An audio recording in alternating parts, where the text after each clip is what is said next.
I think a lot of people expected a bit more from the president. Are you one of them?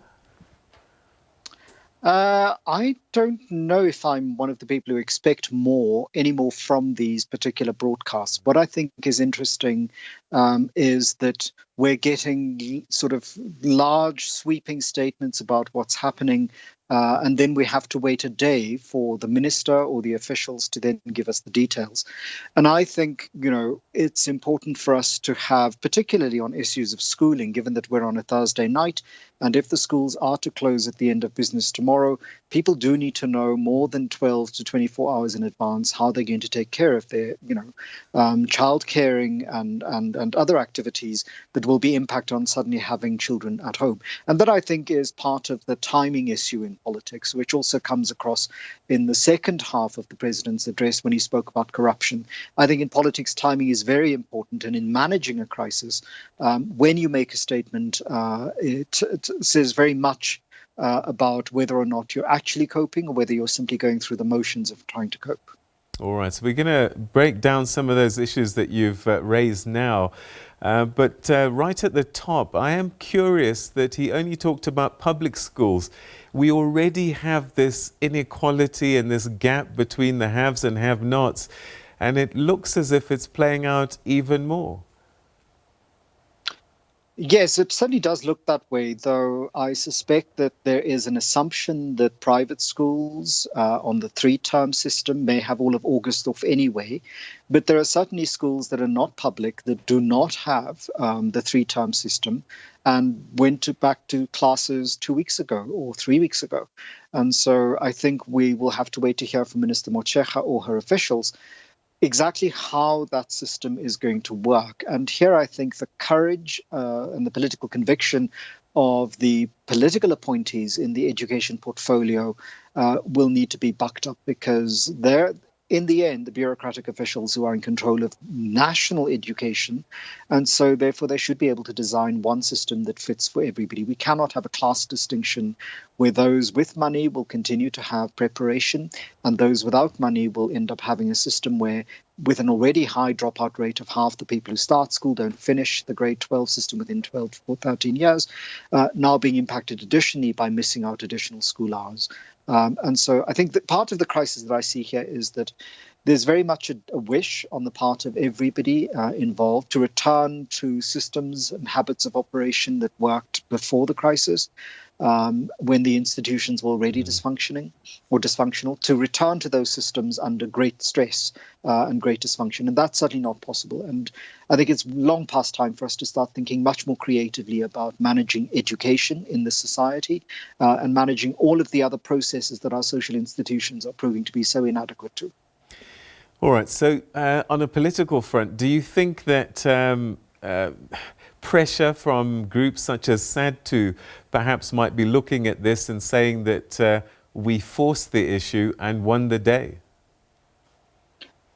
I think there might be that view. So there will have been pressure from public service unions and teachers unions on this issue. But let's not forget that there's a whole corporate sector in education provision in South Africa that will also have been able to make representations. And the president mentioned that all sorts of organizations and formations were consulted by the Department of Basic Education before they came to this conclusion. And so while I think it's very visible to many South Africans how the South African Democratic Teachers Union has an important role to play in the sector, we forget that in the private schooling sector, there are corporations that provide education services that have as much of a stake in continuing with business as usual as SADTU says its members have in not continuing with business as usual. And so when we start looking at influence peddling and looking at lobby groups on government, it's one thing to look at the trade union sector, and that's important, but it's also important to look at the corporate sector and what corporate players are able to get done, because we've seen that with the tobacco lobby, we've seen that with the alcohol lobby, and I think many other sectors of the South African state has similar corporate interests that are able to influence government policy making. He spent quite a bit of time talking about how to deal with corruption and malfeasance, particularly during this period of time, and with regards to procurement of COVID-19 related supplies. And I wonder, is that an acknowledgement that this has become a significant problem? Well, it may be an acknowledgement from the president's side that it has become significant for his administration, but it was a significant component of the South African political economy from the get-go. He addressed these issues in his very first speech to us in March of 2020, because predictably we knew that with the service maladministration issues that pockmark public service in South African service delivery, it was inevitable that it would impact on this emergency measure. He promised that there would be swift and very strong action against people who are corrupt. It's now been 118, 119 days, and we haven't seen the kinds of actions that we were promised 120 days ago. When we go back 10 years to the Football World Cup, the 2010 phenomenon, people were arrested, tried, charged and sentenced within hours because of legislative initiative. And these were not short and small sentences. People who traded illegal materials outside of stadia were arrested and tried and sentenced very, very quickly in specially set up courts. I'm not certain why people who have engaged in the kind of maladministration and diversion of funds and resources can't be subjected to similar kinds of quick fixes, because these are emergency measures, and the consequences are far more dire than they were 10 years ago during our 2010 World Cup hosting, when we took crime of a certain kind very seriously. And here I think we're talking about inequity, that those who engage in this are, one, politically invested and connected, two, often have access to funding, which allows them to delay processes, and three, that the state mechanisms that are supposed to deal with this are not in the best place possible. If we're going to hear from Minister Motshekga tomorrow in follow-up to what the education policy shifts will be, we do need to hear from the National Prosecuting Authority and from the policing authorities and investigative authorities, particularly that Special Investigations Unit, what it is that they are doing and who these people are that are going to be tried, because 118 days is a very long time. Because this corruption didn't begin last week. This corruption and maladministration and diversion of funds happened from the very first week of the lockdown. And therefore, the president and his government have a responsibility to be seen to act, not just to be seen to be talking. And the funding and assistance and special reliefs that people and businesses may avail themselves to extended. I'm seeing August 15 as a significant date. And in real terms, that's just around the corner. And one wonders what happens after that. And also, we're going to run out of money at some point.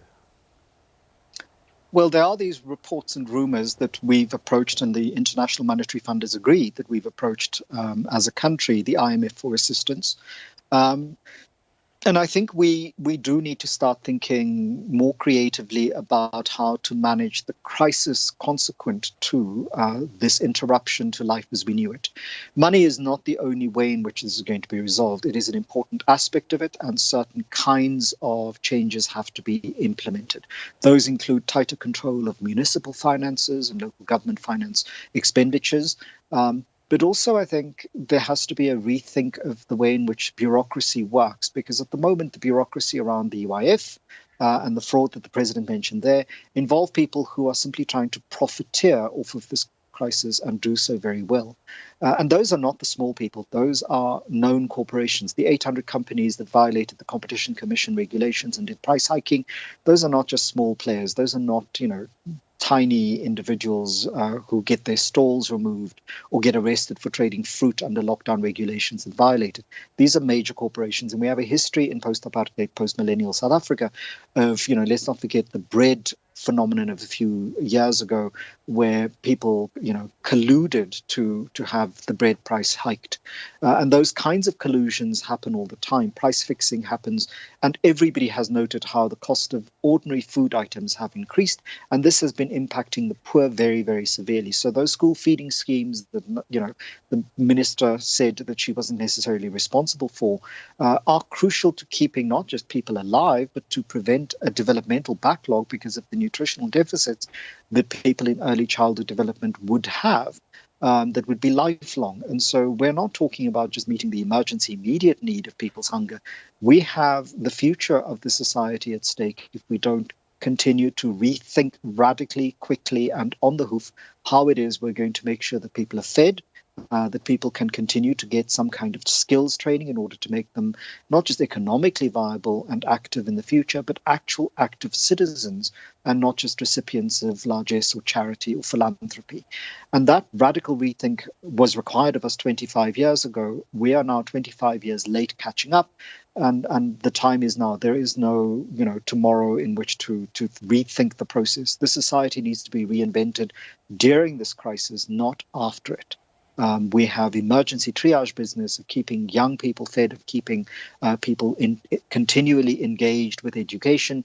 But we also have to reinvent our social institutions to cope with the crisis that is in the offing, and not even next year, but tomorrow, today, tonight, around this country.